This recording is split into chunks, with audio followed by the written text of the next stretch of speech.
seorang laki-laki dia pengen kemudian nikah.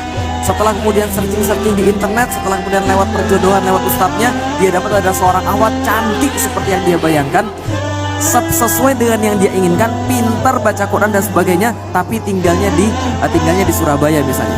Maka pergilah dia dari Palembang ke Surabaya karena dia nggak punya duit, karena cinta dia jalani naik motor, teman-teman sekalian.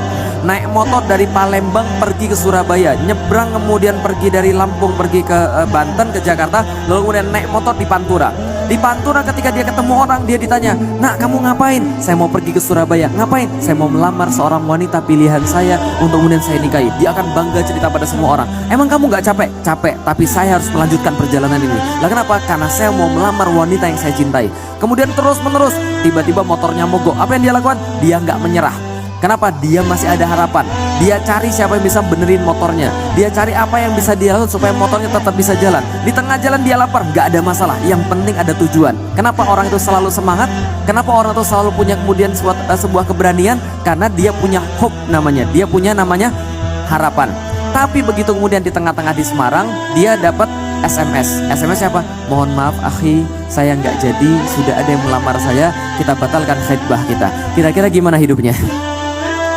Mendadak temennya langsung telepon dia, "Mas, Anda itu kan mau pergi ke Surabaya kan, saya tahu. Ini saya baru ngumpulin uang, saya sudah beliin tiket dari Semarang ke Surabaya." Kira-kira dia mau pergi atau tidak? Enggak. Inilah yang namanya hopeless. Apa itu hopeless?